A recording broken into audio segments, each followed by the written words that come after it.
All right, we look to be good. We'll just give it one more second here, and we should be live. And I'll get the tweet out. There we go. It is live before lock, NBA Sunday. No, it's not NFL Sunday. It's NBA Sunday, Eddie, because there's NBA today and it's Sunday. Yes, it is. And it is. And it is. All right. Tweet is out. So we're good. We got 4 games. We've got an hour to go. We're waiting on a little bit of injury news. I think, let's see. Key injury news that we're waiting on looks just like Bogdanovic, who is dealing with a hamstring. That is this, I think, the 6 o'clock game there, or one of the 2 6 o'clock games in Washington. We know that RJ Barrett randomly is out with an illness, so that was something that's changed today. That moves Kevin Knox into the starting lineup, which just creates more uncertainty for everybody involved in Fizdale's world. Troy Brown Jr. was dealing with an illness. He is probable. And then we know that for Phoenix, Aaron Baines and Ricky Rubio have both been ruled out. Derek Favors also out for New Orleans. New Orleans on the back-to-back. Phoenix on the back-to-back. And then we have New York's on the back-to-back tonight. Who plays? Brooklyn plays tomorrow. So they're on the front end of a back-to-back. They play Cleveland tomorrow. There's one more because you named 4 and there were 5. It's the Knicks, the Nets. It's the entirety of... All right, it's the Knicks, Nets, and Kings out of the early games. The Wizards I didn't say the Kings. That was the one. It was the Kings. Yeah, they're in Washington tonight, tomorrow in Boston, I think. So Knicks, Nets, Kings, Suns, Pelicans. 5 of the 8 teams. That's a lot. And you know what is going to be a lot? Monday and Wednesday's schedules. Yes. We are loaded. I'm happy to dodge Monday. Not looking forward to Wednesday, but I'm happy to dodge the Monday slate. Yeah, absolutely. Well, while we're waiting for people to get in here, I'm going to tweet or put this in the Slack. What did you think of last night's slate? It seemed like there were quite a few people that followed you with the Zach LaVine that did quite nicely, including myself, who cashed in the Fred Van Elite contest. Triple winners. So I decided to give everybody a free 30 months that won the contest yesterday. That was carrying an avatar. So 2 of the 3 had avatars. So they got the free month, but definitely we'll be running those again every time Toronto plays. But what did you think of last night's games? I enjoyed it. Yesterday was a stressful day for me. Just a long day where I didn't get like there's sort of 3 parts to my analysis. One is sort of the same analysis everyone does. Look at the games, look at the over-unders, look at statistical projections. The second one is sort of, I've watched a shit ton of basketball analysis. Like, I think this and this and this. And when I saw these 2 guys last time, and I think the coach might do this, and just, that sort of insight. And then the last one is changing up stuff when shit goes squirrely before lock. For example, RJ Barrett is out. How do we best react? And I was fine on the second one and fine on the third one. But the first one, I just didn't have enough time to do everything that it did. So I came in squirrely, but third one worked well. Second one worked well because I was, I said like John Isaac was a must on FanDuel, where he was like 22% owned or something and went out and put up 55. I was really big on Donovan Mitchell. He dropped his 50 burger. And last night was the first day of the year, I think, that Zach LaVine got 2 A's from me. Barely. The price just continued to go down and down, and I like that matchup quite a bit. When they played at the start of the year, it's a really advantageous matchup for both him and Lauri Markkanen. And when they played either opening night or the second game of the season that the Bulls and the Hornets got together, Lauri was going off, and just Lauri went the hell off, and I was sort of wagering that, he's not all systems go, not just in, how he feels physically, but, mentally, the likelihood that he's going to go out there and have another game like that where he puts up 20 shots and everything goes his way. And at that point, I really thought that Zach LaVine was going to get there, and his price was all the way down to, I think it was 66. And so that made sense for me. And he still was like 4 or 5% owned, which makes sense because he has not paid off 6,600 in more than like one of the last 6 games off the top of my head until that one. So, but yeah, all the stuff worked out at the end of the day. We had some big winners. Generally went fairly well, I thought. I like today's slate too. It's a football slate. There's going to be some late news. People won't react to that well. There are a couple edge spots. I think we can pick up some kind of advantage. So I'm hesitantly optimistic about today's slate. All right. Well, we've got we're trending on up there, getting about up to 1,000. So let me drop in the. I mean, I know it's Sunday, but 1,000. It feels like 2015 for us, man. 1,000. Yeah. So here's the cash game building blocks article. That's still going to hold true. Got final thoughts that people like to know about, as well as the Fantasy Cruncher tip of the day. You don't have the best cash game player on the slate in there. No, not me. But let's get her going here. We'll start off with oops, apologies, clicked the wrong button. We, for those of you following along, not watching or listen or in Slack, we do have the percentages, ownership and popularity just updated. So that will be good. I'll get those loaded in and we can talk about them. But Eddie, let's start off here with the first one. Brooklyn at New York. Yep. So we mentioned Brooklyn starting off on a road trip here. They went tomorrow. They're not far from home. I think it's worth. But tomorrow they're in Cleveland, so I would want to point that out. I'm just saying it is a road game, but it is 5 miles from their apartment, so it's not. Yeah. Yes, so they are road game 1 of 3. Kyrie not coming on the trip. It sounds like now he may be in attendance tonight. Who knows? But he is not playing against Cleveland. Do you know how many times he has played against his former teams?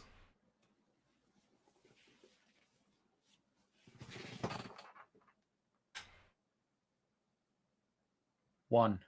It is 1. It is actually 1. I didn't get a chance to go back and count how many, but assuming against Cleveland, that would have been 4 times when he was with Boston each year, and then now. So 1 of 8, I guess. This will be one of, now he'll miss this one, so he'll have played in 11% of the games against his former teams. That was fun for me because I'm like, I know this one, and it was like that was enjoyable. I would one of these days I'm gonna just sit here and do trivia and pay people. Like I want to do who he play for or something. I enjoy a good game. Sorry, go ahead. Yeah, he's it is hard for me to imagine that this is a plot, and he's also skipping tonight's game, and so this one I have a feeling is legitimate. But yeah, that's interesting. All right, I've got little $10 tip here. I want to say the name. I'm going to guess at it. Guillaume Blaise. I bet it's Blaise. It's certainly Guillaume. It's certainly Guillaume. Guillaume. There we go. $10 Canadian. He says, here's some more Canadian pesos. He had a good night. So shout out. Thank you to you, Eddie, for that one. That's always fun to get those in there. All right. So let's focus. Again, if you ever want to tip me, I'm going to direct you to a charity. So by all means, I have no idea what happens to that money, by the way, that is super chatted or whatever the hell it is. So I have no idea, but it actually helps keep the shows free is what it ends up doing. So hey, and that's a wonderful use, don't get me wrong, but yeah, I'm going to direct you to a nice charity if you contact me.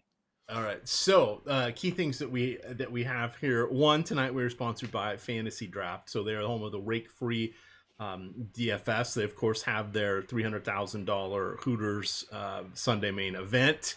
They say, how EMAC, how are you going to do this rake free? Well, it's a subscription. So the subscription I have is every 30 days I get $1,000 of play, and that costs me $5.99. That's it. I've uploaded $200. You do have to pay a deposit fee, so that was another $7. So I've spent now I'm on my second month, so I've spent about $21 and I've saved $53. So that nets out to about a $32 savings if I had played the same amount over there on DraftKings or FanDuel in GPPs. Do you know offhand the gross amount you have played?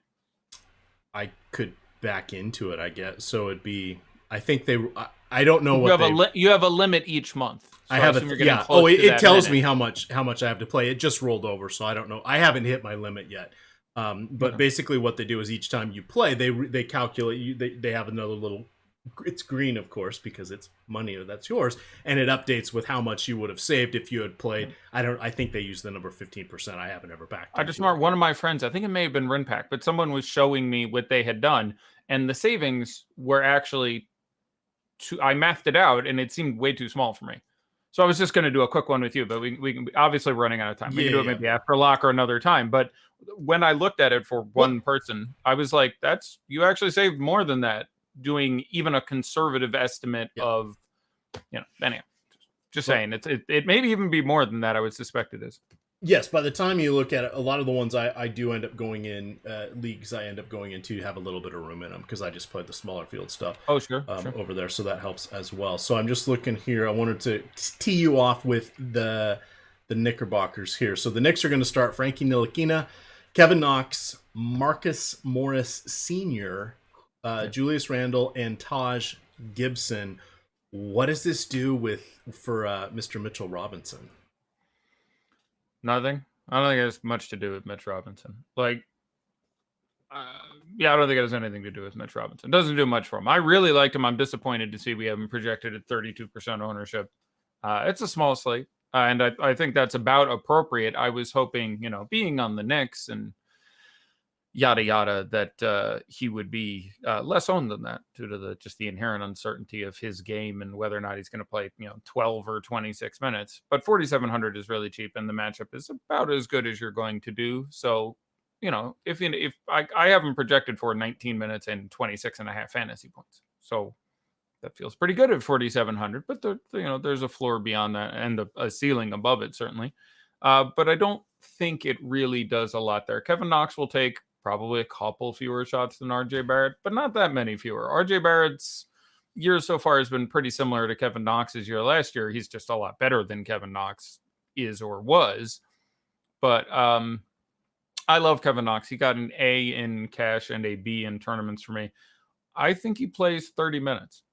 Like, I really think he gets an enormous amount of time. Could be wrong. Fizdale has a tendency towards that sort of thing where spot starters get a lot of extra minutes. 3,600 I think is the small forward price. Maybe it's shooting guard, but I think it's small forward on FanDuel at 36. He's 3,400 multi-position eligible on DK. He's probably the best value play on the slate pretty significantly at this point. I love him in cash. I'm here or there in GPPs. If the ownership holds, we have them at around 30% right now.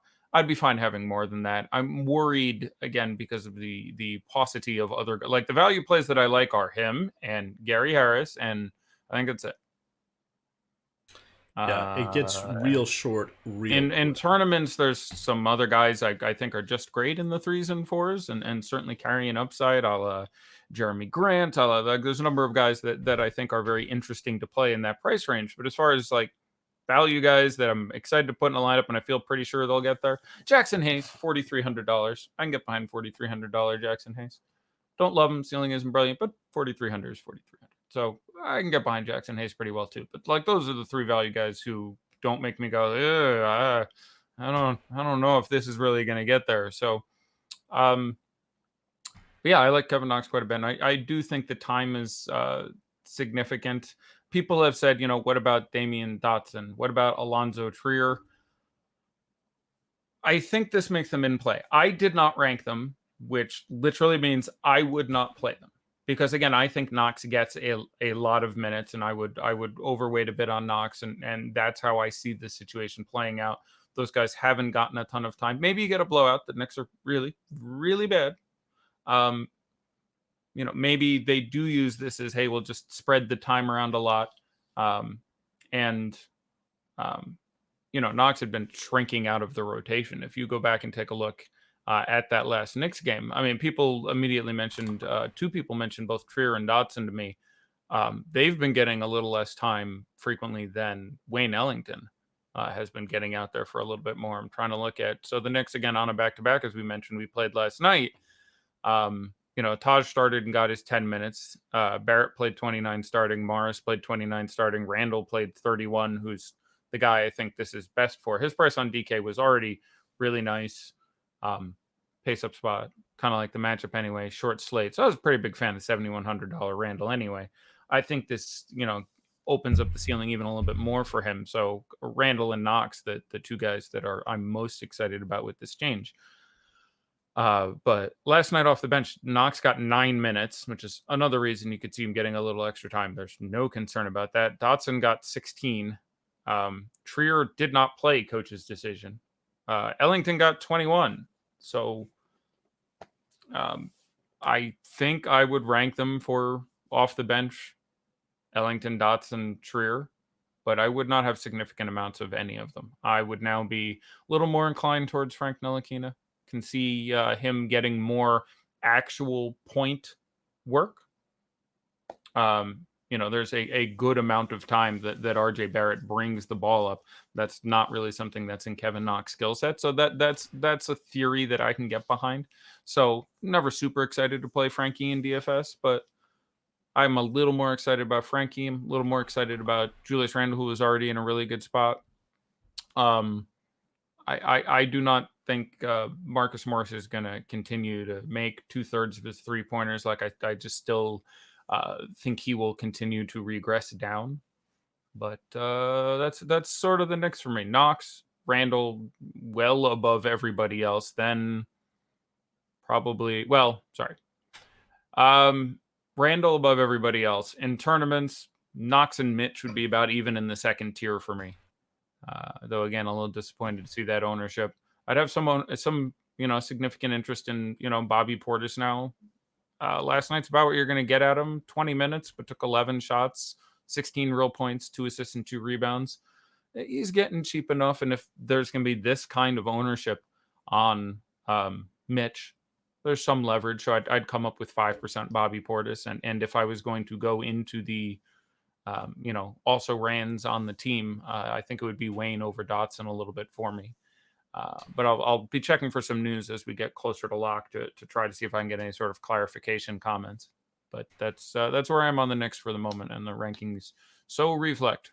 All right. A couple questions have come in. I would say that on FanDuel, Robinson is a little spendy. I mean, he does have nearly a 4 blocks per 36, so there is upside, but I think he's like 6,200 there, so I don't know that I'd want to burn a center spot on him. No, Randall is 35. Oh, pardon me. I'm sorry.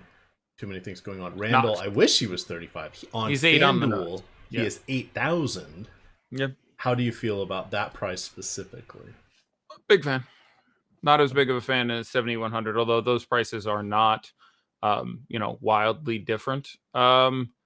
I prefer it to $6,900 Jared Allen. I think for construction reasons and price reasons, I slightly prefer playing him to Kawhi Leonard. I really like Rashawn Holmes on FanDuel 6,300. That price and position is particularly great. I think I'd end up with Holmes and Randall, or Holmes and value. I prefer Holmes at 6,300 a little bit to Julius Randle at 8K, but I really like both those plays.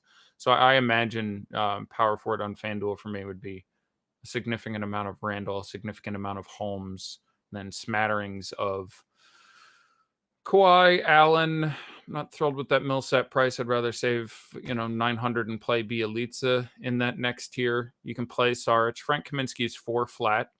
I'm pretty light on the Suns entirely as a team. And we can talk about that in a second, but they're not.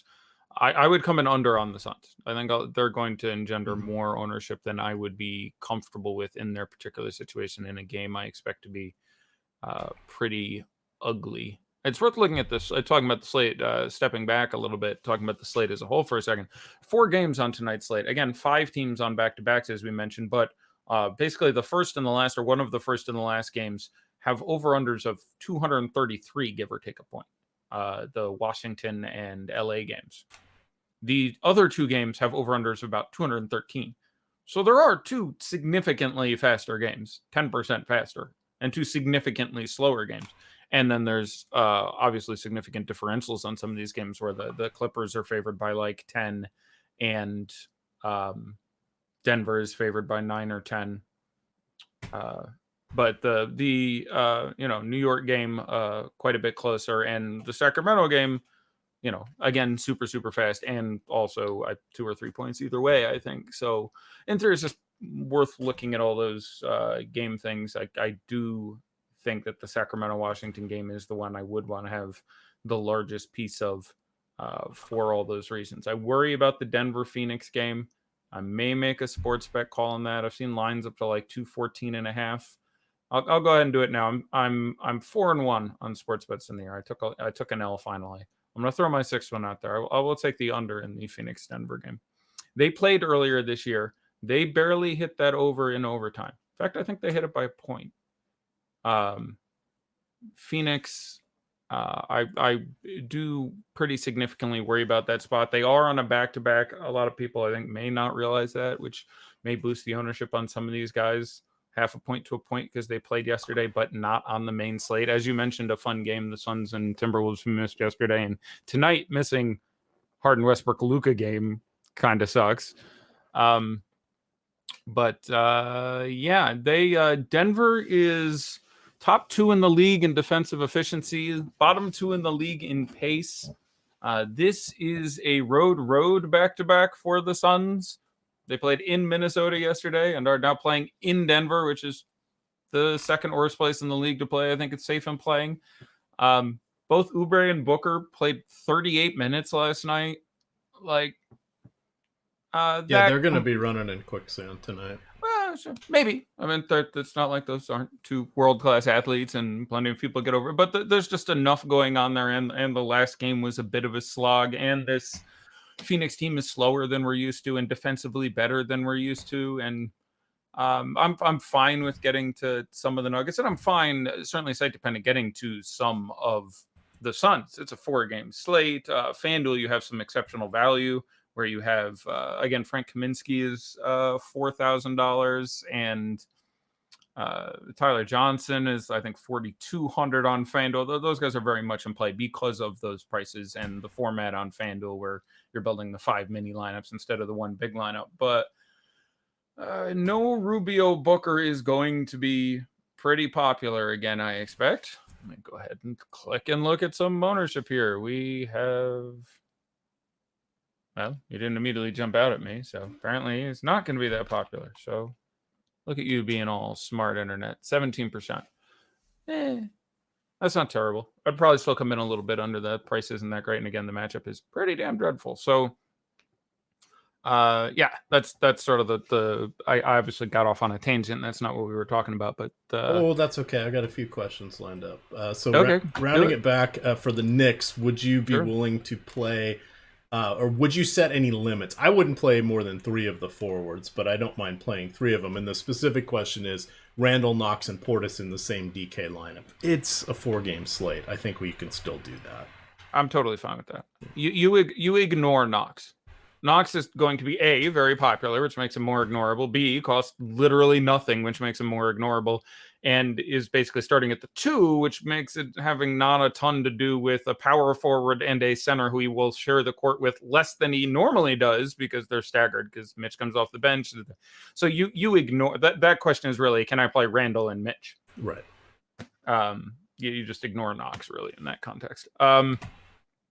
So yes, I agree with your answer to the question as well. It's a 4-game slate. I would try to run it back with, say, Dinwiddie if I'm doing that at least. Yeah, I was going to say, so other than Dinwiddie, who I think is probably, in my opinion, the second best, well, the second most consistent play of the day for me would be Dinwiddie. Beal would be number 1. With all the other questions, we'll talk about those later. I don't think the other 5 guys that would be in the mix there are bad plays. These are the 2 I've put ahead of them. Would you look to Allen, Prince, Harris, Jordan, Garrett Temple, any of these other guys here for Brooklyn? Yeah, of the secondary options, I'm not super excited about any. The only one who got an A in GPPs was Jared Allen, just because it's a great spot, and even at 6,200, I think he can get there. And there's some sort of fun anti-Mitch leverage there. You can play them together. It's doable. I think FanDuel is still a power forward. That's kind of exciting for me. But Jared Allen is the only other guy I'm like, yeah, I'd have some real interest getting him in my lineup.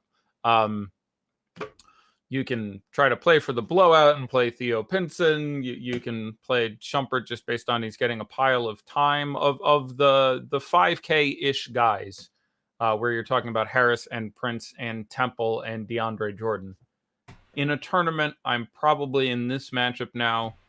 It's worse with Knox in there, actually. Just hard to believe, but you would have rather had Barrett in there, who really opens up some shots. So that probably is barely enough for me to move from Harris as my favorite to Prince. So I would probably have Prince now a hair over Harris, then Temple, then Jordan if I was gonna go with those guys. All right. And again, they're all like 10% guys. If I landed on them, they're fine.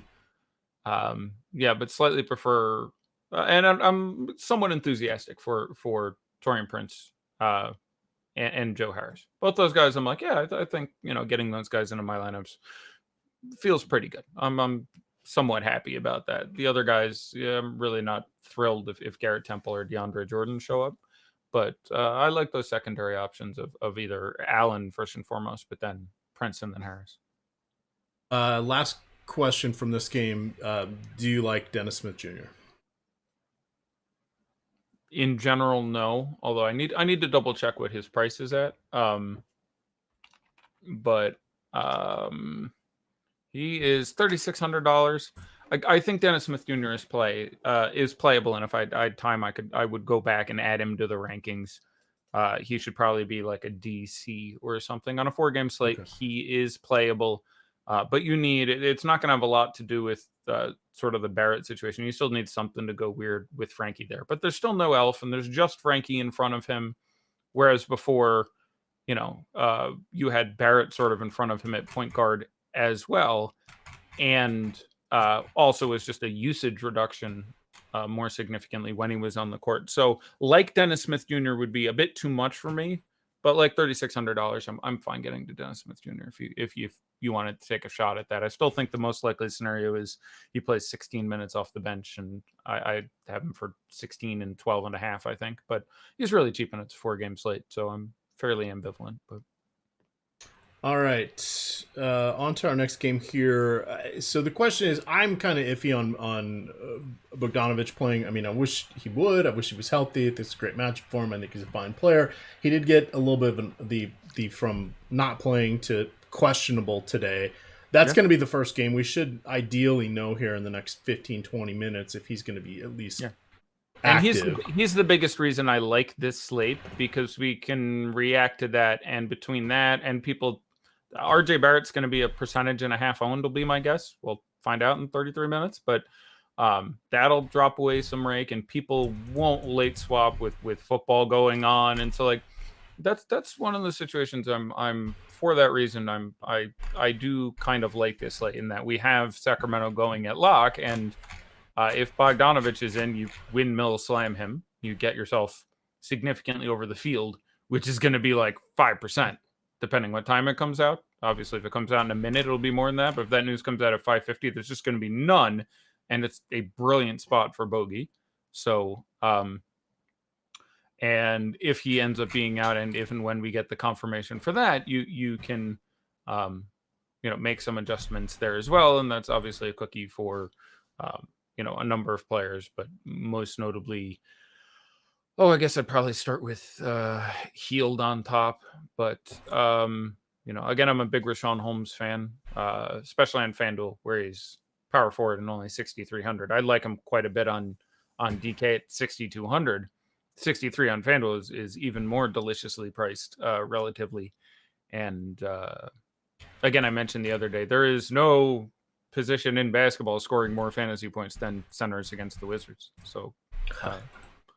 I will get in there. It's not like shooting guards against we've gone full circle because we're talking about the Kings. Oh, we're coming right back with Bradley Beal. Thank you for setting that one up. There My you player go. of the day, even with his price goosed up there. Yeah, Bradley. There was a whole thing at the beginning of this year where there were just multiple guys I was looking at where you were talking about Beal and Kevin Love and Kyrie Irving. We came into the year and they were all priced, 7 for Love and 8 for those other guys. And I'm like, I think that's just too the hell cheap. They are on teams with not many other good basketball players, and they're all perfectly willing to go out there and just put their thing the hell down. And yeah, that's happened many times, and Beal is showing out, and I have no reason to expect him to stop anytime soon. Did you know Bradley Beal played the entire second half on Friday? So yeah, it's a close game with Charlotte. They're just like, run it out. They eventually took it down by 6 or 8 or whatever it was. But he played the entire second half. He's played, 38 to 42 minutes his last whatever games. And, the matchup's pretty good. So Yes, I was a monster fan of 8K Bradley Beal in similar matchups before, and that eventually turned out not on a back-to-back, one of 3 teams. So if you want to play the guy 42 minutes, you have a reason why, and I could talk about stats and other thing, but he's I'm a massive fan of Brad Beal. I like him more than Kawhi Leonard. I like him more than the other spend up options. I'm a fan of prioritizing him, and I don't think he'll be owned quite enough. I have a feeling he's around 25 or 30, and I'd like to see more. He is at 26. See, there we go. Right. So from finishing up the Wizards here real quick. Sure. So the Kings play at one of these slower paces, but the Wizards are implied for, I don't know, last I looked was like 117 or 118 points. So it's up there. Let's see. Over his last 5 games, Beal's top 55 fantasy points in 4 of them. He's playing 40 minutes in most competitive games, which have been most of them. He's led the Wizards to that phenomenal comeback on Friday, which was amazing. So he's the number 1 guy. Number 2 guy from the Wizards for me is probably going to be Thomas Bryant. I like the matchup for him going against whatever the Kings are going to be putting out there at center. And then after that, it gets a little dicey because you have Isaiah Thomas, and there was a nice little piece in the Ringer talking about how he does not, he can't drive to the hoop anymore. So by turn, he's not, 1, getting close shots, 2, he's not getting free throws. What he is doing is driving and dishing, though, and they said his assists have come up, and he's playing within himself, but he's not the same Isaiah Thomas anymore. Yeah. Problem with him is when Ish Smith gets hot, Scotty Brooks thinks they're interchangeable, so he doesn't really play favorites. Last game it was whatever 21 Isaiah 27-ish I think is what it was, but so that makes it dicey. I still have him ranked higher even though their prices are proportional. I think I have them at a D and a C for Ish and a D and a B for Isaiah Thomas, owing to his larger upside, but I'm not super excited about playing either of them. Those are both maybe a little bit conservative rankings based on how short the slate is. No, I think that's right. For cash, you shouldn't be playing those guys. They're both Ds. That makes sense. Double Ds, you could say, between the 2 of them. And a B is right for Ish, and a B is right for Isaiah. So no, actually, I think that's actually where it should be. The biggest issue with being unable to drive is people just get up in your crap and you can't shoot either. Like I could still drive effectively as a basketball player myself into my mid to late 30s. And I was still really, really good. But as my knees went and I got older and I just couldn't get around people who were faster than me, any decent defender just gets up in your crap and you're like, oh, okay, guess I'll pass the ball again. Like totally. And so it's not just like I'm not getting free throws and I'm not getting it's also, I'm not that tall when you're Isaiah Thomas. And if I can't go around you, shooting over you isn't going to go very well. So you don't want to overstate it, and I do think he is in play, and there is some reasonable upside at a price under 5K, but certainly not somebody I would target. For me, it's Beal and Bryant. They're the only 2 people to get A's. Bradley got 2 of them. I think Thomas Bryant was a C and an A, because we have seen the minutes go a little squirrely.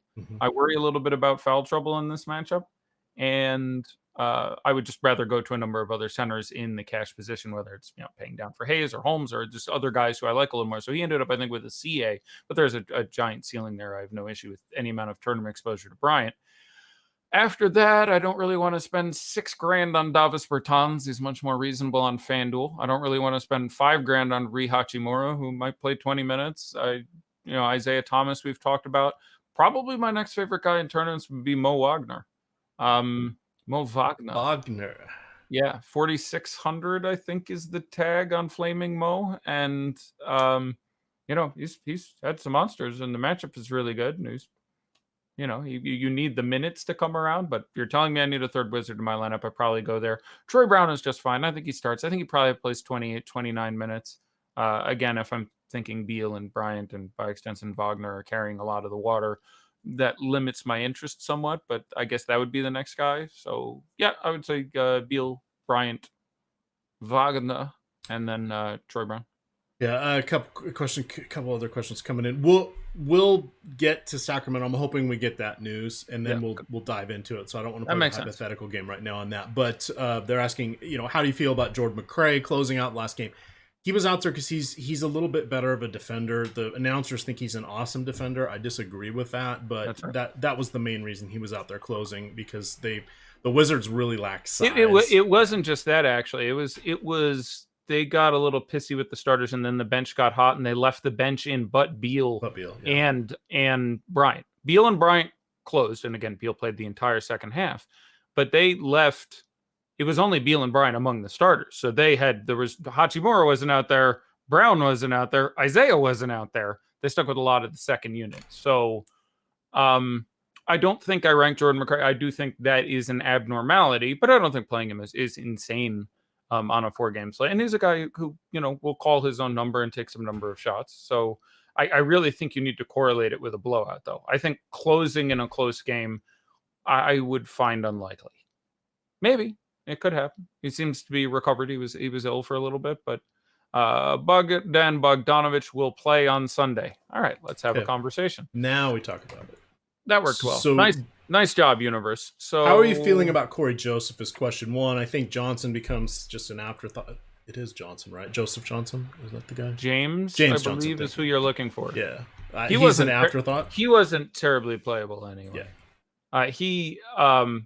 There was a all right. They played, that game was the Nets, and that ended up being like a 20-point game, and Bogdan was out, and he played 32 minutes and scored 24 fantasy points. And I guess, super cheap guy, if you think he's going to play 30 minutes against Washington, would have some appeal, but he wasn't going to play 30 minutes anyway. And now I wouldn't think he plays more than a dozen, but I would have 0, certainly, if he's going to retain any sort of significant ownership. He played like the last 17 minutes of the game or something. He came in he came in with like 7 minutes left in the third quarter and just played out the string, because they were trying to make the game closer, and eventually it turned into the blowout. So you had the blowout squad in there, and they just left him in for that as well. So he ended up playing, someone can look it up, the last 17, 18 minutes of that game. So he was only going to play 24 anyway. Now with Bogdan in, I want none of that Jazz. None of that Kings. Jazz aren't playing. It's a little joke there. That was a good one. Oh yeah. All right. So yeah, it is a downgrade for Corey Joseph. It is a downgrade for Yogi Ferrell, even more so. What time is it? 37 after? I will probably push a rate update then. Yeah, I like him quite a bit, because he's just going to be underowned because it's an NFL Sunday, and because he's a player who is questionable ruling. He's 7,400. That's a significant number, and I completely don't give a crap against the Wizards.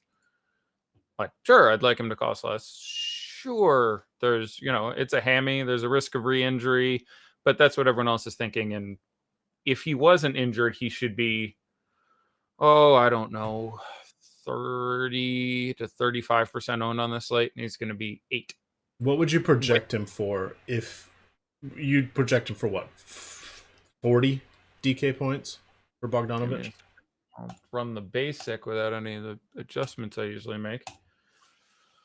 40.5. Nice job. And what do you have healed at? Somewhere like 36? I had him at 37. This will drop him to 34.5 or so, 35. That's about how they relate. He gets ticked down, but he's just fine to play. But it is a relevant. Yeah. So now, I think one of the interesting things you can do is play Bogdanovic over Dinwiddie as a pivot. I like Dinwiddie just fine. He projects perfectly well. I'm not saying don't play Spencer Dinwiddie. You can obviously play any amount of Spencer Dinwiddie.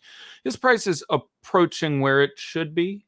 He should probably be like 82, 83, maybe up to 8,500. Somewhere in that range would make sense for him. He's still too cheap at like 7,700, but that is failable, and you can certainly play them both. Obviously, it's not a you must pivot spot, but yeah, bogey. Although I think Dinwiddie's ownership is still a little bit too low. Yeah, he's still 30%. I'd actually kind of rather play a little bit more. But anyhow, downgrade for Bielitsa, downgrade for Healed most noticeably. probably shouldn't have been playing James anyway, but I really probably shouldn't play James now that I said that he's going to go off. Minor downgrade for Holmes, though less than all the other guys we just mentioned. Downgrade for Farrell. Significant downgrade for Corey Joseph, who now also isn't 100%, so they can just play him 21 minutes again. They won't necessarily, but just makes that a little bit more likely.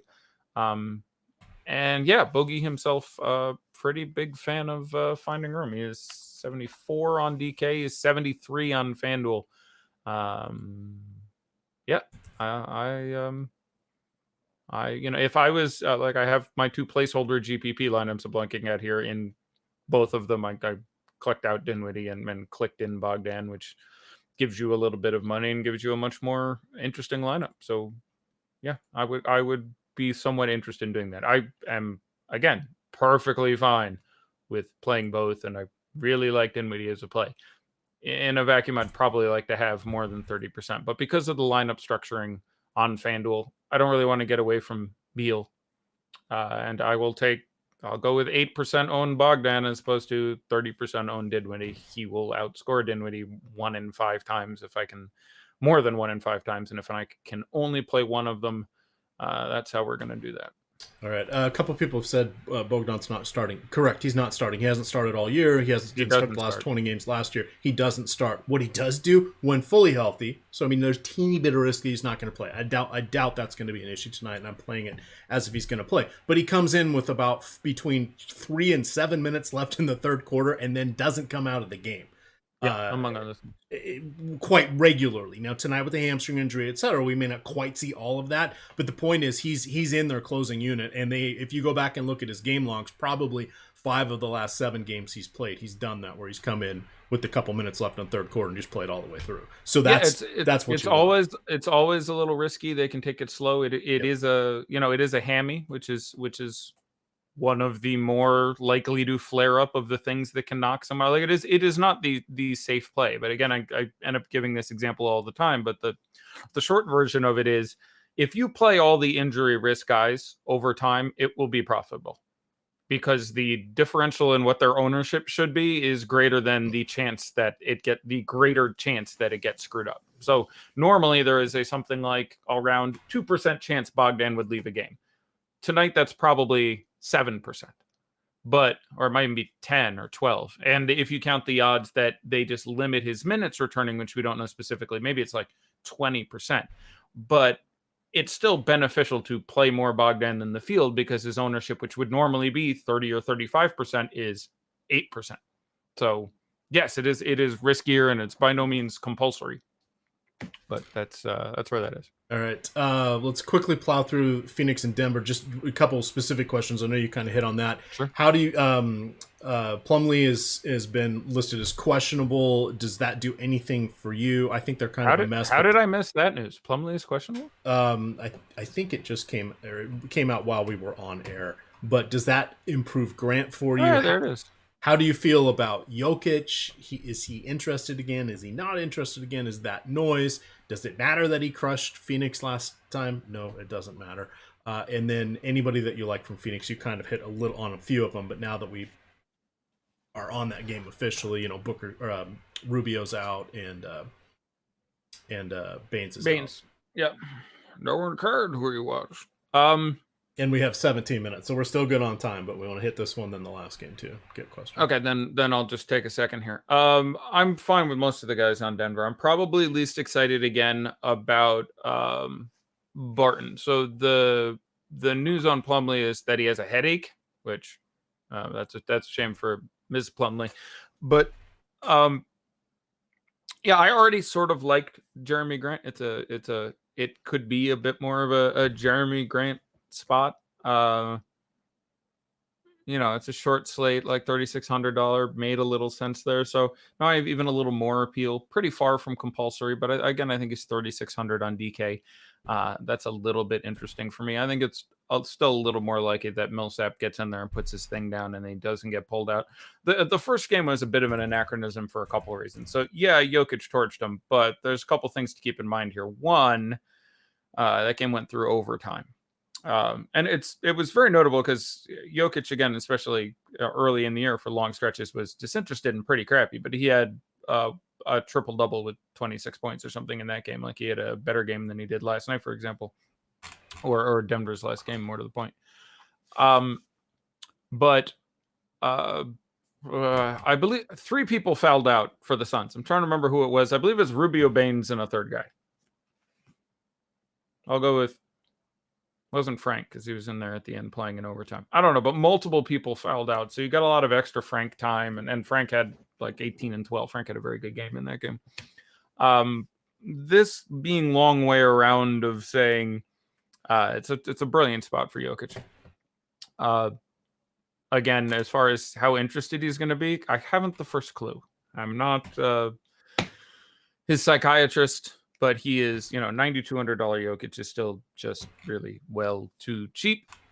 As far as this team goes, I think Gary Harris is a brilliant cash game play and perfectly fine to roll out there in GPPs. 4,100 for a guy who's going to play, 34 minutes or what have you is just great. I like Murray just fine. I like Murray more if I don't have Jokic. With the Plumlee news, I'm fine playing a little more Jeremy Grant, moving from what would have been 6% to 10% for me. I like Jokic. Probably my least favorite again is going to be Will Barton, who I just don't think has as much upside as you would like to see. He might have been the third guy who fell out. I'll look it up in a second. But I would probably have Barton. I would probably rather play Jeremy Grant than Barton. So I'd have Barton 6th on my Nuggets list. But yeah, again, across the ball, there's, Suns, Rubio upside for most specifically Booker and Oubre. And, maybe they play 38 minutes again in a difficult environment and then manage to power through and get there. But I think I would be pretty scant on them. I would probably have 15% Oubre and 10% Booker, which, again, I think would both be beneath the field by a pretty decent amount. And I would want to try to run them on a 4-game slate back with certain guys on the Nuggets. Other than that, on Phoenix, I think, on a 4-game slate, I ranked Eli Okobo. I think you can play. I think there's a blowout Javon Carter, who I do think is active, especially FanDuel. You can play starting center Frank Kaminsky. I mean, he's really cheap. He's 46 on DK, 4 flat on FanDuel. That's absolutely fine. That price is in very nicely. Tyler Johnson, obviously bearing the lead there a little bit, who's, I think, 4,200 on both sides. Price is in very nicely as a value guy. But I do worry about the matchup, and there's just other guys in spots I'm a huge fan of. So I would have some degree of exposure to everyone all the way down to, Cameron Johnson. And maybe, even McCall Bridges a couple shares and try to correlate some sort of blowout play. But not a game I'm super excited about targeting. Probably my least favorite game. All right, let's hit the last game there. I've set a personal rule where I don't want Leonard and George on the same team. I don't think that's going to happen anyway, but it's one I just have set just the same. In that last game here, we've got... Pelicans, buddy. Pelicans dinged up. I know that. I'm just saying, it's the Pelicans, bro. Like 4-game slate too. Like 11-game slate, I get it. 4-game slate versus the Pelicans. If I was going to break my no Kawhi, no Paul George rule, or no both rule, what I'm gonna do is where they are in our projections right now, they're not really coming into the lineup. So I'm gonna set them both at 50 fantasy points, and I don't want them both to come in on the same lineup. So I'm artificially pushing them. You have them both at 50. Yes. Okay.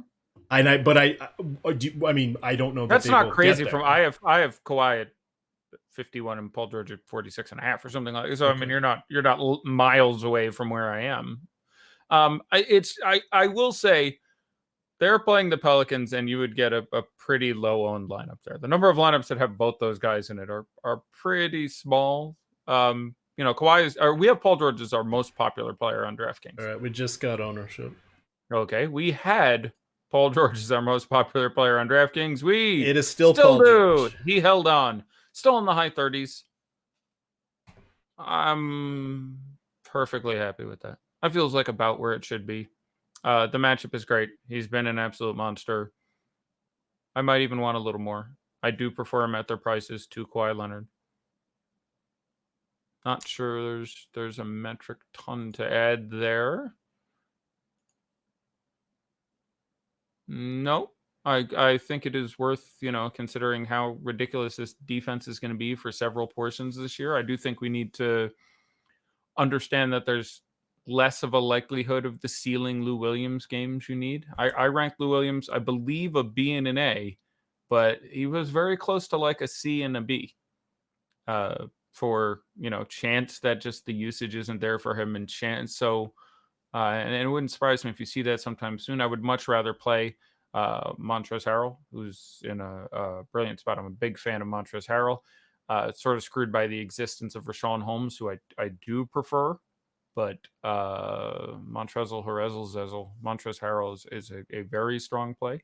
I'm curious what we have him projected at, because I would want to have. I know we've got Bogey at 5 on DK. I didn't look Well, at Harrell. it'll be, again, I said 8. I'm sticking with 8. But Montrezl Harrell we have at 19%. I would want more than that. Rashawn Holmes we have at 21%. I would want more than that. I have both those guys projected for about 40 fantasy points in the low sixes in salary. So wait, which two? Holmes and who? Harrell? Montrezl, yeah. Red tips. My boy. That boy good. All right. So we kind of hit the Lakers there. What are the Lakers? The Clippers. What do you like from the Pellies? Drew Ingram's going to have some tough defenders against him.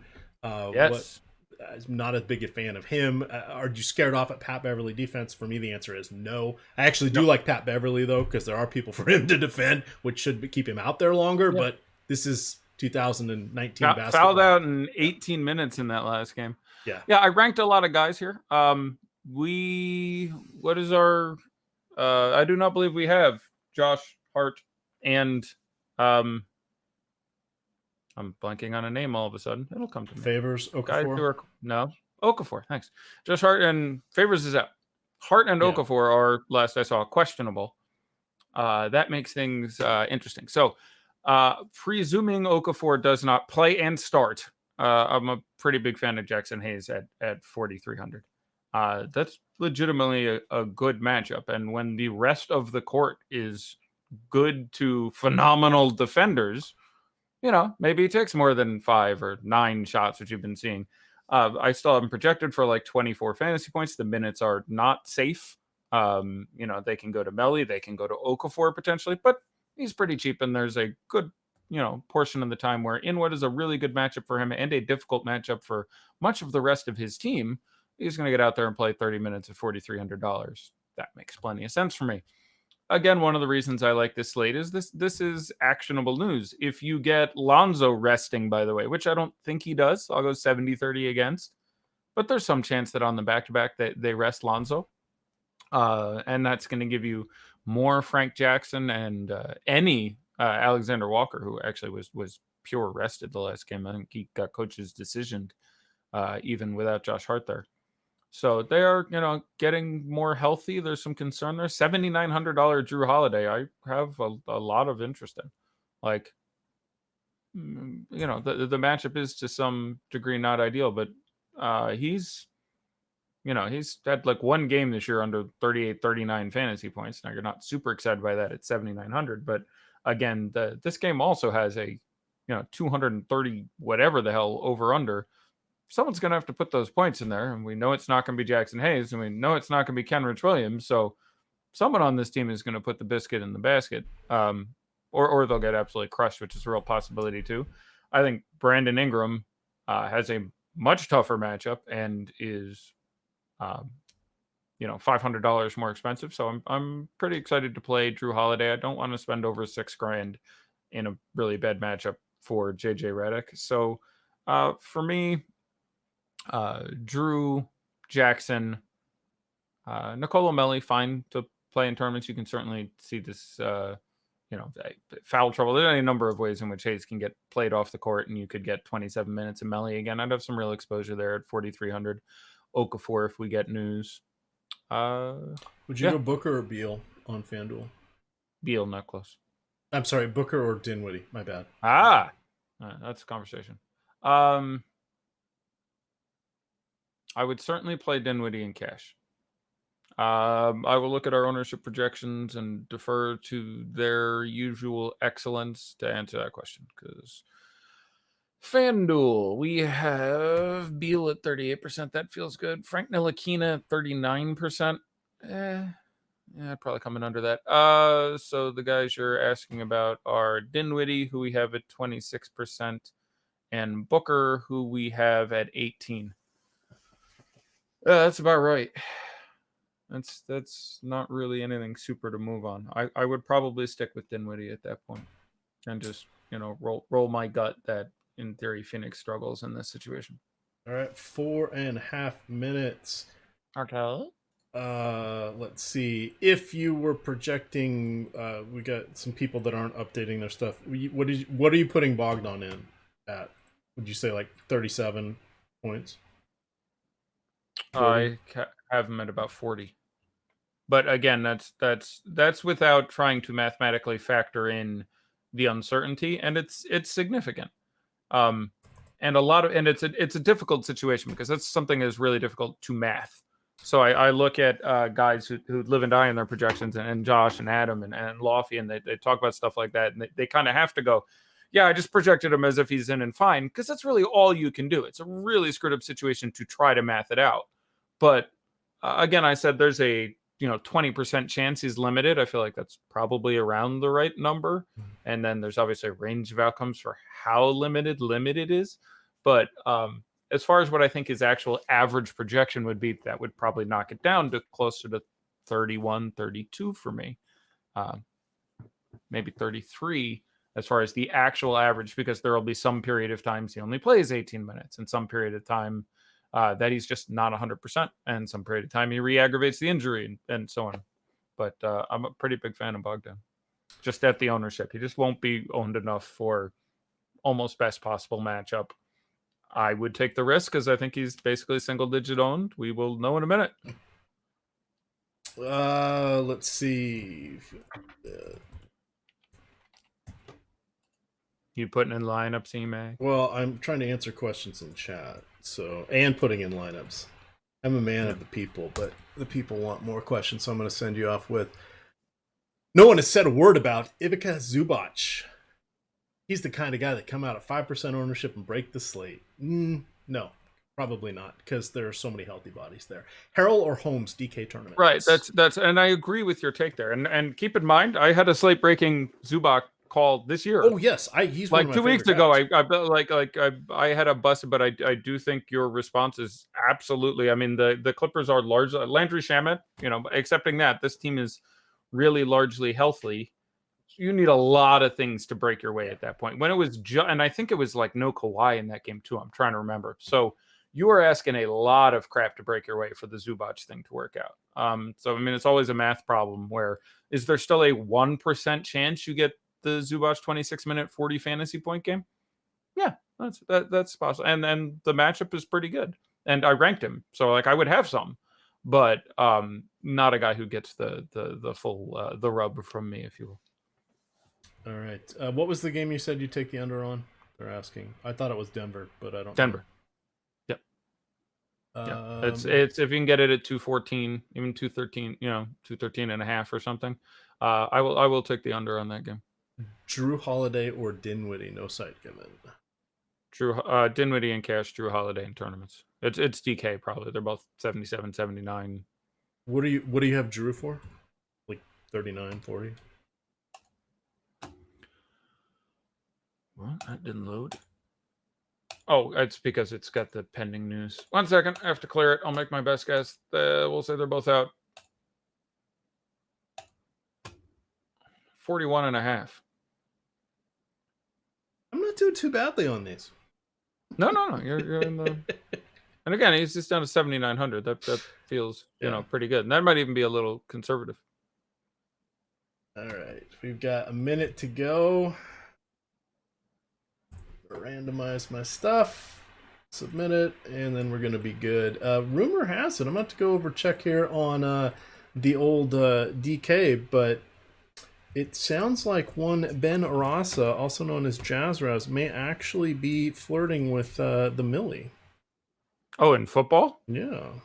Well, you go, young man. A blessing on your house. Yeah, that would be exciting to see. So. How take a look at it real quick. I'm gonna scan news because we're under a minute, but something may appear.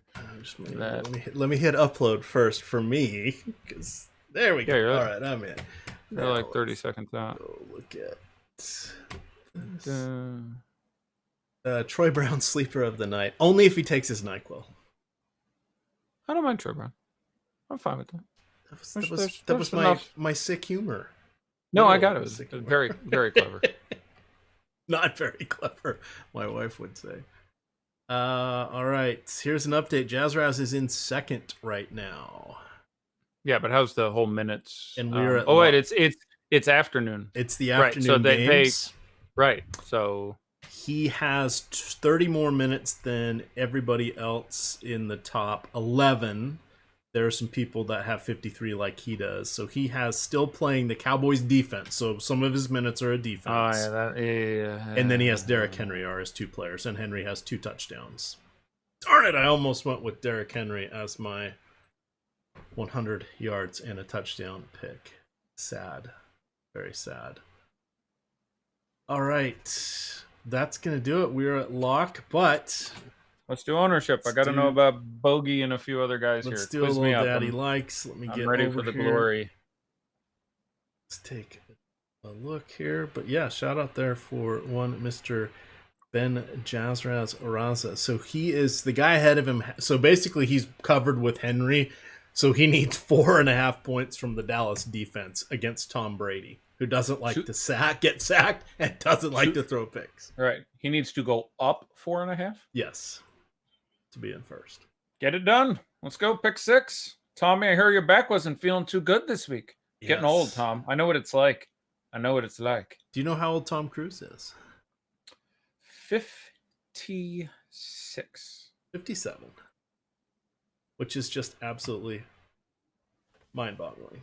But did I get that wrong? That is of the many games I like to play. I think he's 50. I think he's 57. I'm looking it up. I am that sure that I know his date of. He is 57. Stand corrected. Did it just? Oh no, it happened in July. Oh no, it happened in July. Wow, I always thought he was born on 4th of July. No, 3rd. I knew that. I knew that actually. Believe it or not, that's why I thought I got it conflated with the year Kennedy was assassinated, which was the next year, which was 63, and for some reason I thought he was born on July 3rd of that year. So I did it in my head, and I'm like 56. He was born in July of. There's I love the IMDb game, which is I designed a board game which. One of these days I should go get the rights and see it, but you need to have like the IMDb website up, and there's just all sorts of categories, which is, nice.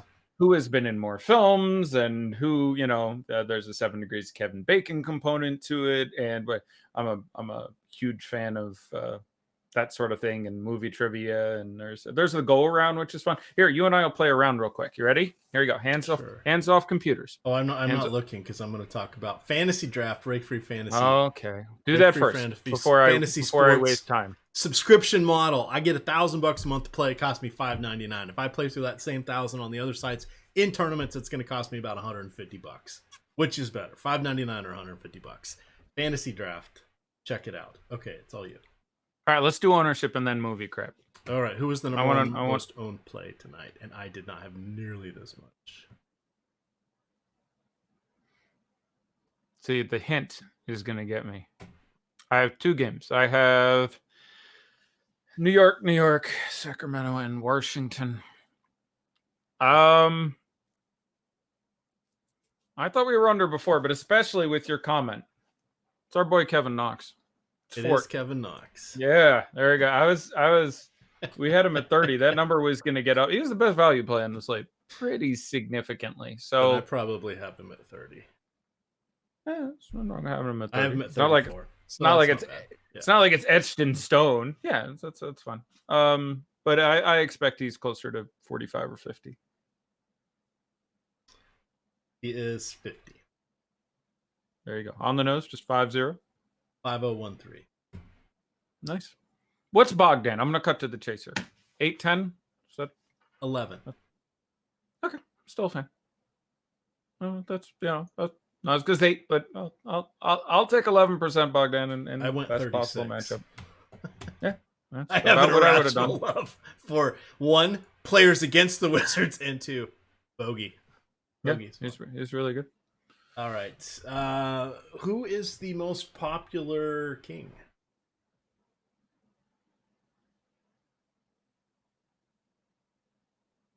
DK? Buddy Hield. It is Buddy Hield. Yeah. After that, I mean, it should be Rashawn Holmes, but it's Buddy Hield. Holmes is about half Hield. Really? Like 30 and 15 or something? Yeah, 36 and 18.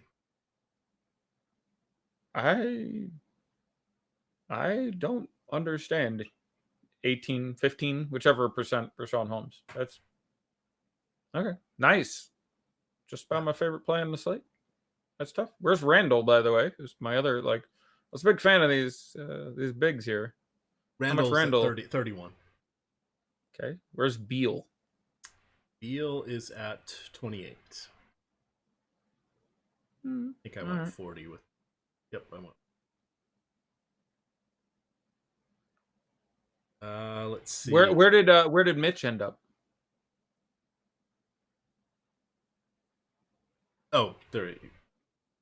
Would you like to hazard a guess? 30 plus 32? 40.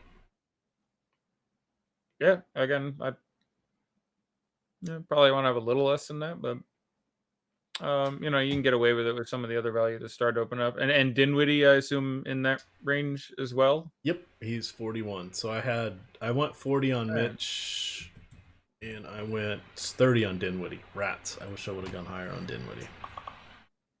All right. Yes, this is all DK for those asking in chat. Yeah, this is all DK. It's the easiest way to do it because they have a download and I can get to it faster. FanDuel gets infuriating. That's right. They have the CSV. FanDuel, you have to click around and find. And I'm not on FanDuel, so I can't even go look at my lineups and tell you quickly. That would make it easier too. Oh, how much was Jaden Cross, Justin James? How much was Justin James? Too much. He was 4%. See, paying the rake. He was 4%. Wagner 2.7. Theo Pinson 1.7. Jordan McCray.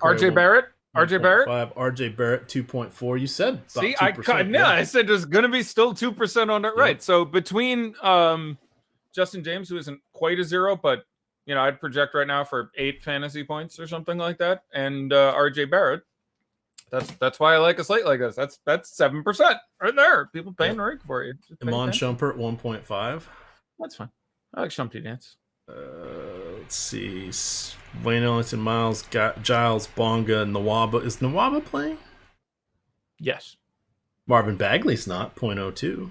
Ooh. Karis LeVert 0.01. Rodians Karooks. Is he even with the team anymore? He is. And Zanan Musa. They're all there. He's in the active roster? Yes. Okay. Kevin Durant 0.01. Okay. Well, that's football stuff right there. De'Aaron Fox 0.01. Trevor Ariza is not unowned. He is not with the team right now. That's true. Alfred Payton is not unowned. He is also not he's rehabbing a hamstring injury for the last month, but there we are. All right, so you ready? You ready for my favorite game of the movie? I'm closing out this file. I'm not looking at the internet other than DFS, so we're good. I'm pushing back. So we can do Tom Cruise, or you can choose any other actor. Maybe someone with a smaller filmography would make this quicker. But here's how it goes. Okay. You simply name an actor and actress, and you go back and forth until someone cannot name a movie they were in. Oh, boy. Any number of sequels count as... and I've done this on Periscope for like hours once. I had a great Periscope. Maybe someone in the chat was there where we did like movie trivia for like 2.5 hours. It's in there with the birth of my daughter and my wedding is the greatest days of my life. It was really a lot of fun. We're like 100 people there for a long, long time. But we can do Tom Cruise or we can do another actor. I am not very good at these, but let's sweet. I will slaughter you. Just go until someone fails. All sequels count as one. All uses of one character count as the same. So if we were doing Harrison Ford, Indiana Jones is one. Han Solo is one. You don't need to come up with the character names, but if you're doing, so we can do Tom Cruise or someone else. I give it to you. All right, we're gonna do Michael J. Fox. I may get worked here.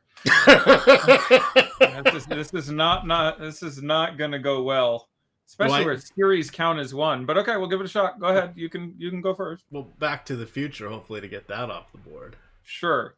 Teen Wolf. Oh, that's a really, really good one. Now we can't count Family Ties, I'm assuming, or any Family Ties. No, movies. TV. No. All right, so Secret of My Success, one of my favorite movies. That's a really good one. That is an excellent film. He didn't. It's not Fright Night. Maybe it was called Fright Night. He was in a really bad special effects horror film. That I don't remember him from horror films other than Teen Wolf. He was in one. Teen Wolf's not a horror film. What are you talking? It's a horrible film. It's not a horror film. Okay, Secret of My Success. Yeah, this is you being a decade older than me. I used to refer to him as the greatest actor of my generation when I was younger. That's terrifying. It was a joke, but I liked his movies very, very much. No, I think he's very charismatic. All right, I'm just gonna put my mind a blank, see if I can come up with other Michael J. Fox films. I really think I could have gotten 50 Tom Cruise films. We'd have been here for a while. Michael J. Fox, I was not prepared for.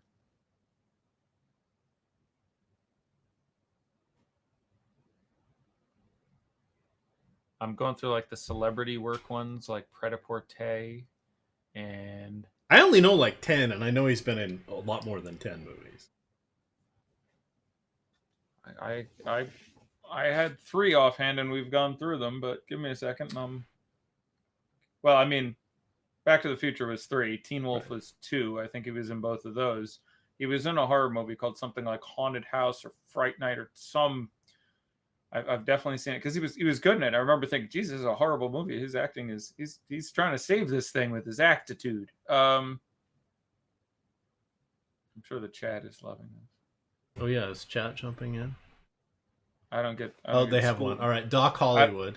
Doc Hollywood, where he has the pig and yep, that's a really. I could have come up with that. You shouldn't have said that. That is a good movie. I'll just yield. I will concede the game. For Love of Money. He was a hotel clerk guy, or concierge, and one of the guys from L.A. Law was on that one. Stewart, his name was Stewart in L.A. Law. I don't remember. Casualties of War with Sean Penn. I didn't like how that one ended. Thought it could have been better. It was a very thought-provoking movie, but yeah. Bright Lights, Big City. Yeah. Okay, that I should have gotten. And I wanted, was he ever in one with Jamie Gertz? Only other one I could think of is you may be getting Kevin Bacon on the mind. American President, one of my favorite movies. Yes, I can't believe I didn't. Oh my God! Plays the chief of staff. It's a Sorkin film. I know. Yeah. Actually, he doesn't play the chief of staff. Oh, the speechwriter. He plays the speechwriter. The chief of staff is Martin Sheen, Martin Sheen. Yep. That's correct. See, there you go. All right, let's do one more. This is fun. Oh God, now I'm in trouble. No, I'm not gonna pick. I'm gonna let you pick again. Go ahead. Well, pick another. It can't be so like picking your favorite actors is a little bit unfair. You know what I'm saying? I'm not gonna. No, you're like, this is a guy. I love him. I thought he was the greatest actor of our generation. Let's use him. My odds are slim, but pick someone else. I'm gonna let you pick because if I pick one of the ones, I know there's several I could name them all, or at least very close to it, where I could come up with 40, and that's not terribly fun. So just you pick. Okay, Channing Tatum. That's kind of out of both of our wheelhouses. And I'm not even 100%. That's Magic Mike, right? Yes, I learned a new one that he was in yesterday on the show. Okay, I think I know 3, but okay, Magic Mike and sequels. Go ahead. Okay, he was in Coach Carter. Apparently, I haven't seen that, but I actually knew he was. I wouldn't have. 21 Jump Street. Yes, very good movie. I like that one.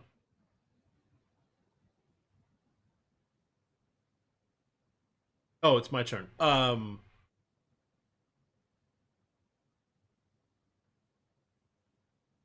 G.I. Joe. He played. Okay. He played. I think Duke was his name. Hateful Eight. The Hateful Eight. in which he played. I don't know if he's in that one. Oh, he's in that one. He plays Jody Domergue. He's the leader of the Domergue gang, Jody Domingre. White House Down. Oh, fucking hell. It's amazing that I don't know more about this cinematic tour de force. That is Channing Tatum. I forget his daughter, but she saves the whole White House. She runs out and waves the presidential flag. Emily Cale, that's her name. Emily Cale. Good on you. Good on you.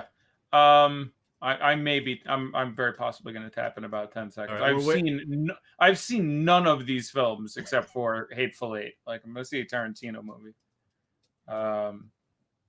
Magic Mike. I knew 21 Jump Street. He's in the newest version of The Kingsman. I haven't seen it, but I liked that first movie. Yeah. Rules of the game, it has to have been released in theaters already. So if it's out. Oh, yeah. It was like 2 years ago, probably. Oh, so just the second Kingsman. Gotcha. I didn't know if a third was en route. Yeah. I'll just punt it. I yield to your superior. I didn't know very many more. The only other one that I knew was it's called the Eagle, I think is what it's called. And anyway, it's about a Roman legion and his dad, and they get annihilated by barbarians or something, and he goes and tries to find them or something. Have you seen it? Yes. Now, is it named the Eagle due to the shape of the standard of Caesar? Yes. Is that from what it is? Yep. Where his armies marched with an eagle. Correct. And that's so he goes and tries to recover it for the. If you want to talk about ancient Roman history, we can do that again. I am in for that game. We want to, get into some Augustus. Oh, so here chat throws in some others. Lego Movie. This is the end. This is the end I should have had. Oh, Foxcatcher. Foxcatcher, the wrestling film. Yeah. Right? Yeah. Alongside Steve Carell. Again, haven't seen that, but there's Steve Carell. But yeah, they say he did a Marvel movie. I don't remember which one, but that would. I really don't think so. I don't think there is a Marvel movie I haven't seen. I've actually cashed a Marvel paycheck in my life. If he's been in a Marvel movie and I don't know. Oh, was he? No, that was. Was he in an X-Men movie then? He wasn't Venom. He wasn't. Was he? It would have been like before it was he, like Iceman and some First Class movies 16 years ago. I don't think so because I remember Bobby. Please let me know if he was in a Marvel movie and I didn't get it. Yeah. It could be like he wasn't the guy who played Venom, was he? He didn't play Venom. That was Tom. Played Venom. That wasn't him. That's a Marvel movie. Although that's a Sony movie, not a Marvel movie. All right, I've called up his stuff. I don't see any Marvel movies. He was in the Lego movie. He plays Superman in the Lego movie as the boys. That's strong. That counts. Yeah, he's in like literally probably 50 movies, and I have never heard of most of them. So he's gonna uncredited War of the Worlds. He was a boy in church. As in the Tom Cruise vehicle? I believe so. Strong. I really wanted to do Tom Cruise. I'd have dropped a 40 burger on you. Tom Cruise. I would have. Yeah. Tom Cruise is in a lot of movies. Days of Thunder. Yeah, I know that one. Oh, we're doing it? Okay, Top Gun. You go. No, go ahead. The practice. Fuck. What is the lawyer one? You're getting there. Gene Hackman, Wilford Brimley. Sometimes I get angry because I have. I get mad because my great uncle, I kick the dog. Actually, in that one.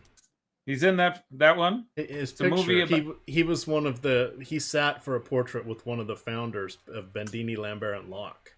I can't believe you know the name of the law. It's not a law company. It's called a law firm. Oh, it's the firm. That's movie. That's the movie. There he is. All right. We'll count that. That's good. Okay. I will go with. I'm going to make this interesting. For you. Okay. You can give me a genre. You can give me drama, action, sci-fi, or something. Comedy. And I'm gonna. Okay. Tom Cruise comedy. I will go Tropic Thunder, in which he played Les Grossman. That's the only one I can think of. And deserved a fucking Academy Award nomination. Yeah. I just dropped the F-bomb on there. First time all year. Sorry, Fantasy Draft. First time all year I dropped an F-bomb. I made it 25 shows in. I got excited about Les Grossman, one of the greatest roles in American cinema, a tentpole upon which our culture should be founded. I dropped my first F-bomb of the year. Sorry, Tom. Sorry, Fantasy Draft. Jack Reacher. Sure. and the sequel, Jack Reacher, Never Go Back. Oh, they Turn say Back, Tatum something. was trying to get into the Gambit solo movie that never made it. Yes, I had heard that, where he would have played Remy LeBeau, New Orleans boy. You got to give me a genre here. If you stick with Sports, Jerry Maguire, good one. I would have gone with All the Right Moves. From I the don't know 80s. that. Carrie, is it Carrie Thompson? Carrie Russell? No. Oh, God, no. Carrie Russell's like old enough to be his granddaughter, basically. No, she was in... Anyway, I'll think of it. But gambling. A gambling film? Is that what you're giving me? I think you're aiming at Rain Man, so I'll give you Rain Man. No problem. I have come up with another comedy, by the way. It took me a minute. I have come up with a second comedy, and there may be more. Is it an opening? Is it an opening scene? Yes, it is. I can't believe you got it. It's the third Austin Powers film, which I believe is called Austin Powers in Goldmember, in which he plays Austin Powers. Baby. Him, Kevin Spacey, Gwyneth Paltrow, Danny DeVito, and then eventually, as the opening extends, you get Britney Spears, Quincy, Steven Spielberg, and I think I'm missing a couple other people, but that's a great opening. But yes, he's in the opening of. Now I may be cold on comedies. A horror movie. Films with a horror movie. Yeah.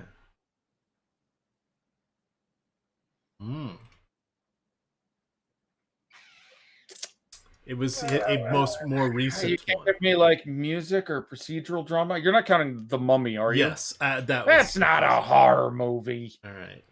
Horror, but like no one gets disemboweled and bathes in the blood or anything. That's just a crappy sci-fi film. And trust me, there's plenty of that. I guess it's not sci-fi, but military. You better get a couple off this one. Where does one begin? Born on the 4th of July. Yes. Oh, you want me to go through a few? Oh yeah. Oh my god, I can't. You can't. Okay. The Last Samurai. Yes. That's military. Valkyrie. Oh, good one. I would not have come up with that. Is a Nazi, but they were certainly in the military. I never saw any of the Jack Reacher films, but I think he was like former CIA. Yes. In that. I think I used that as my. I will not count Mission Impossible as military, but no, that was going to be that was going to be the spy category. So Last Samurai I did because he's been a spy in different franchises. Yeah, he's been a spy, not some. I'm gonna get Oblivion and Edge of Tomorrow confused, but he's military basically in at least one of them. Yeah, I would definitely count Edge of Tomorrow. He's a captain. But he got busted down to private. With J Squad. He's with J Squad. Okay, that sounds all right. How about some PT? Sorry? I'm just saying, for anybody that's still watching, I'm just throwing out. Oh my god, for the 400 people still watching. Oh yeah, people will hang out for this crap. There's a... Let's go. Also A Few Good Men. I mean, that's really a legal film, but he's a JAG or Navy lawyer's officer. He's in something in that. Another Aaron Sorkin film. I missed one Aaron Sorkin film today. Not two. Aaron Sorkin is amazingly good at a very, very narrow brand of writing. If you are an intelligent, erudite, white person who's entirely principled and doesn't have a bad thought, he is the most brilliant writer ever. It's a very, very, very small box, but he's very good at it. Right. Let's go. Give me some more categories. This is fun. I've now called up his thing because we kind of said sports. That's enough. Period pieces. Oh, let's see. We could go with this terrible Irish accent. Oh, God, Far and Away. Terrible. It was Far and Away. A good movie though. I do like that movie. Yeah, it's a good Irish boy. Yeah, no, it's a cinematography was stunning too. So that's obviously very period. Interview with the Vampire. Yes, that was definitely going for that. Modern at points, but quite a bit down in old Louisiana way. Their period. I mean, obviously, The Last Samurai we've already used. Yeah, and we already used Edge of Tomorrow as kind of a feature one. Sure. Sure. There is one other futuristic one. There's a couple other futuristic. So the Oblivion, Edge of Tomorrow, other futuristic ones. Steven Spielberg was the director. Oh yeah, Minority Report. Yep. Philip K. Dick, one of my favorite authors. Bartender. Cocktail. And maybe something else. Oh, I just saw one that you missed for military. Oh, I didn't realize I was trying to be comprehensive. I could sit here for a while and other Taps. Taps, right? He's a kid, where it's the nuts. It's beautiful, man. Like there's the that was quite the crew of actors in that one. I mean, and Matt Dillon is in that, and but what was wrapping it up? What was his best cast that he was in? A Few Good Men. That's easy. Nope. There are more stars in this one. Stars before they were stars. And it's not Taps. No. I'm probably going to take issue with your statement that it's a better cast than A Few Good Men. More really good cast. Yeah, before they all turned into stars. I'm painting it right there for you. Period piece. The Socias. The Greasers. Oh, The Outsiders. Stay Gold, Pony Boy. Stay Gold, Pony Boy. So C. Thomas Howell. Good. Yeah. Ralph Macchio. Rob Lowe. Yeah. Patrick Swayze. Yeah. Still not remotely as good of a cast as, Jack Nicholson, etc. Emilio Estevez. Many more people in it. A Few Good Men is really is one of the linchpins of the 6 Degrees of Kevin Bacon game. Because you got Kevin Bacon in that. Between that and JFK, you can go just. Oh yeah, because you get Kevin Costner and Bacon and. Oh, you have all the cameos too. Because you have Jack Lemmon and Walter Matthau do cameos, which takes you all kinds of places into the past. And then there's a couple other cameos too in JFK. John Candy cameos as the lawyer, and it just takes you everywhere.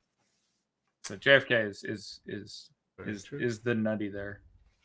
All right. Well, you know what? With this knowledge, Eddie, it's all in Michael Rooker is in there too, so that takes you into all the Marvel films. Because he's in Guardians of the Galaxy. This knowledge is all in the way that you use it.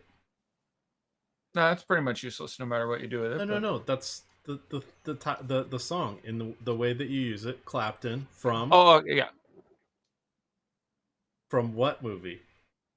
Is it a Tom Cruise movie? It's a Tom Cruise movie. And you may have a nickname similar to a character. Oh, The Color of Money. The Color of Money. Fast Eddie. I brought this full circle for you, and you really dropped the ball. It's just I didn't know that I still can't place the Clapton song you're referring to at all. But when you got to There's a Guy with Your Name, The Color of Money, which is just great because it's a sequel to a film from 28 years earlier or something like that. Paul Newman plays Fast Eddie Felson, which is the actual genesis of my nom de plume, is actually where my name comes from as a pool hustler. First, he plays the role in 2 movies. The Hustler, which is from I don't know. I'll go with 1960, give or take a year or two. It's an old movie. And then he reprises the role in The Color of Money, which is 86? 85? 88. I think it's earlier than that. 86. You're right, 86. Yeah, so that's a good one. I honestly had completely forgotten about that one. That's a sports movie. Billiards. I was hoping you'd get it, but when you didn't, I had to steer us away and then steer us back. There we are. All right.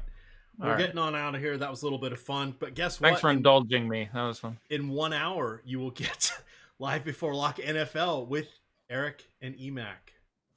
The Eric's After Dark. So we will be talking all things San Francisco 49ers and Green Bay Packers. Check it out. We do have projections for that. Rankings in front of the paywall. We've got the article as well where I break everything down. So it's a good read. Check it out. Rashawn Holmes. And Rashawn Holmes. First quarter, Rashawn Holmes with 18. All right. Rashawn Holmes at 15% owned. It's been too easy this year. I'm going to have a string of just terrible shows sometime soon. Just terrible shows because like all the random crap is hitting right now. Bradley Beal, by the way, like 3 fantasy points in the first quarter. So. Yeah, that doesn't feel good. He was my recommended player of the day. Yeah, and I was a big fan there. Kevin Knox doing really well. Spencer Dinwiddie doing really well. Bogey. I don't know how much Bogey has played though. He's got a 3-pointer. That is it for Bogdan. But I have a feeling he's probably played about 3 minutes, so I'm not super worried about that one. But all right, you keep trying to get off the air. I'll shut up now. All right, gamers. With that, shout out to Fantasy Draft. You can follow Eddie at Fast Eddie Fear. I'm at EMAC DFS, of course. This